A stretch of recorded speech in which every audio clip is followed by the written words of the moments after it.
Hey guys, it's Dustin. Today is Thursday, June 8th. Unfortunately I had two birds die today, but not for the same reasons. First off, on a happier note, all the young birds seem to be doing well. I've stopped treating them with the coccidiostat and am now giving them, it's interesting, I'm giving them the probiotic. Sorry, I can't think. I'm noticing there that Steve is up there wooing someone.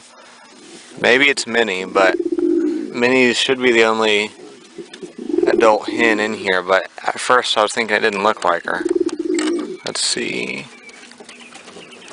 Yeah, I guess it is her. Kind of surprised that Ash would let him get away with that. Anyways, so they all seem to be doing pretty well. I need to feed them again. I'm pretty much giving them as much food as they can eat. I'm letting them finish it first, obviously, because that's empty now. But now I'm going to give them some more. Unfortunately, the red grizzle hen did die. Unfortunately, she did die, but I could kind of tell that was going to happen. Unfortunately, she was just too far gone. The ones in the loft down there, the 7 young birds that I've gotten, they all seem to be doing pretty much fine. I'm going to treat them with the coccidiostat for 2 more days. Then I'm going to switch them over to probiotics as well. The indigo check is down there. They've got as much food as they can eat. Still have that much food. Or still, they have food in front of them right now.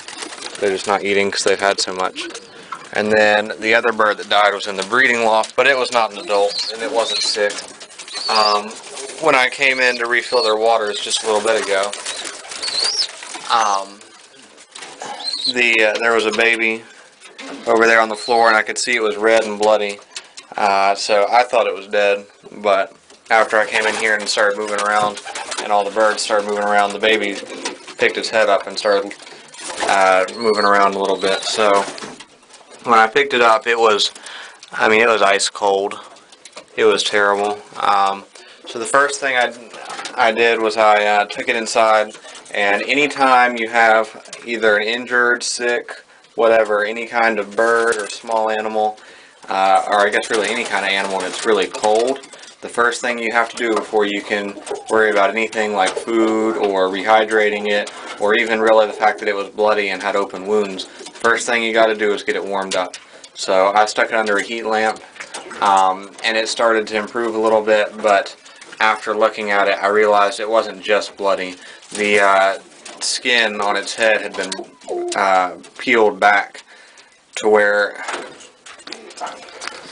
basically there was a line, going down the back of its head where the skin had been cut, and then the skin had been folded down to where it actually went over the pigeon's eyes. The skin was folded over, and then the whole back of the head and neck was just raw flesh, and then it had a deeper cut on its body, and then also had skin missing from its body. So it was obvious that it was not going to come back from that. Even though I might have been able to get it cleaned up, and I probably could have gotten it after it was warmed up, maybe gotten some food into it and some water, but I can't. I'm no surgeon. I can't sew the skin up the way it would have needed to be done, and it was, some of the skin was actually missing, and it was not going to make it. So unfortunately I had to kill it, but it was better to go ahead and dispatch it quickly and humanely versus letting it suffer with the skin ripped off its body, knowing it's not going to make it. So unfortunately that's how that went down. But everyone else seems to be doing fine, and as for what baby it was one of these two. The other one seems to be doing just fine, right? I said that. Let me pick it up and look. Yeah, it's doing just fine. And the other one was nice and healthy too, except for that it had been injured. Yeah, it's fine. It's nice and warm. It's been being sat on. I'm not sure how that wound up happening, because its sibling was over here on the floor. So I don't know how that happened, but Sadly, it did. These two babies seem to be doing just fine. I have noticed that I think did they both have white flights, or was it just one?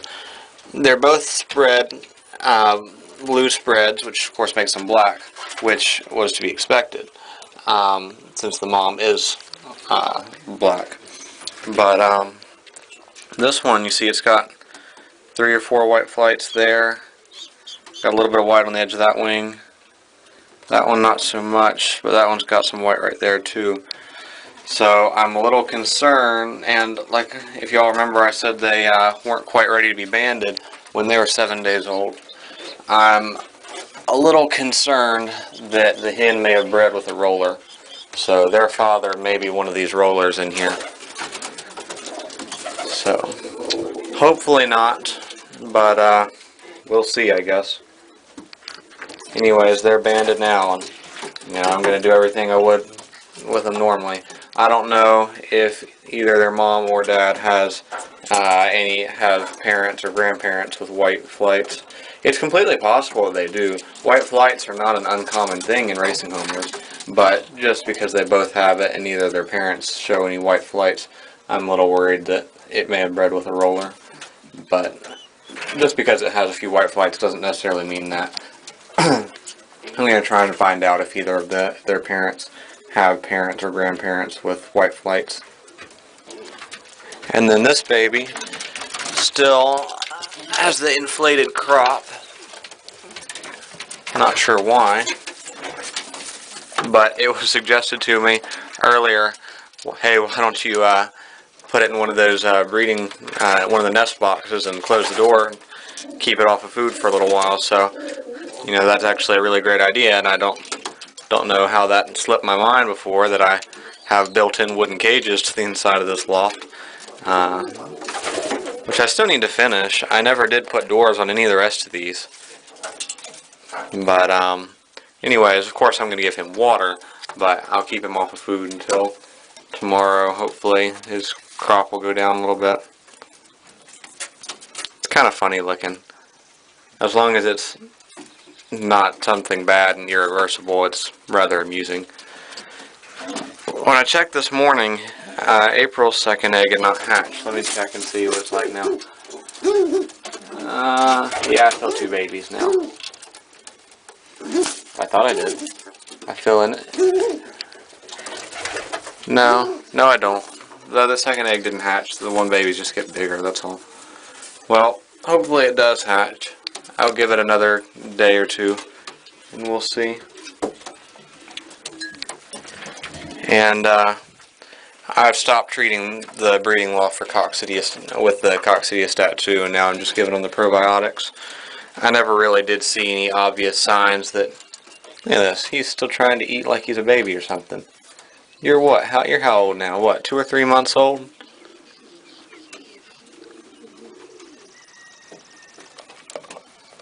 Anyway, I'm going to get them some more food.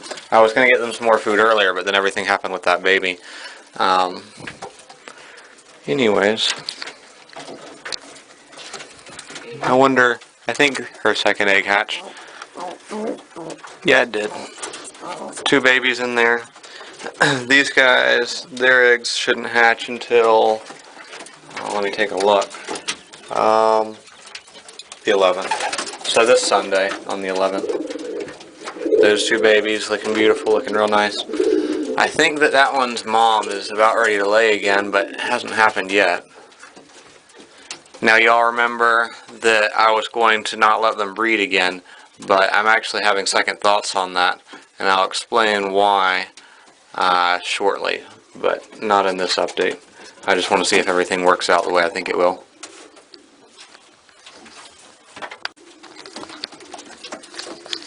Now Willie's back on my shoulder.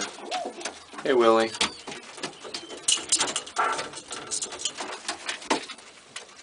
Ow, you have sharp little nails. There you go. I know that one's a cock. Hopefully that one's not, but it's kind of acting like it might be. I know Willie is. Willie's been displaying and all that. But And I know that both of those are cocks too. But I don't know about that one. And I know that, oh, where is it? That one right there is a hen. So it's at least one pair, probably two. I don't know why it always winds up being so many more cocks than hens. Anyways, I don't think there's much more to report than that. Now Willie's trying to eat from between the toes.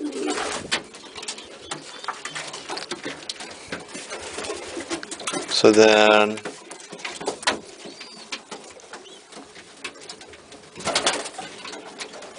I'll be banding that baby that's still alive down there tomorrow. And keeping a close eye on it. Hopefully nothing else happens. I don't know how it got injured. I mean, I'm sure that a pigeon must have done it, but I'm not sure why or how. Look at this guy stick his head out. What are you doing? It's pretty funny looking. Yep. So there's the parents of the one that died. They've always been real good parents. I don't think that they're responsible for the death of the baby.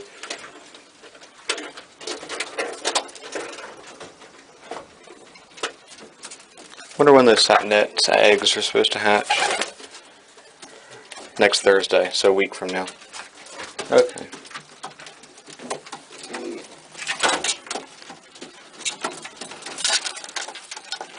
Yeah, go ahead, sit on the waters. That's what they're there for.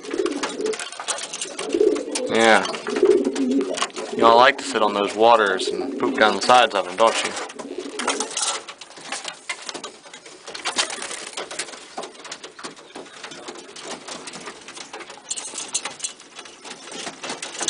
Alright guys, well that's it for today. I will say that I've not yet heard back from the guy who's selling the loft. I'm going to hopefully try and at least find out a yes or no about going and looking at it and hopefully buying it before I start making any more plans about building something. Otherwise, if it doesn't work out, I'll have to just scale down costs, build something a little bit smaller and a little less nice than what I wanted. But hopefully this will work out. You know, I'll probably give him at least till, you know, the weekend, Saturday, Sunday, see if he calls me back. If not, I'll let my friend Rick know, because he knows the guy, so we'll see. But thanks for watching, guys. Y'all have been leaving a lot of comments lately, a lot to go through. The more the merrier. Anything y'all want to see, make sure to let me know. The advice has definitely been helpful. You know, sometimes y'all leave advice and I already know it, but other times I don't. And so, you know, I have the channel as much to teach as I do to learn. So, you know, keep leaving comments. So, yeah. Thanks for watching, guys. Take care.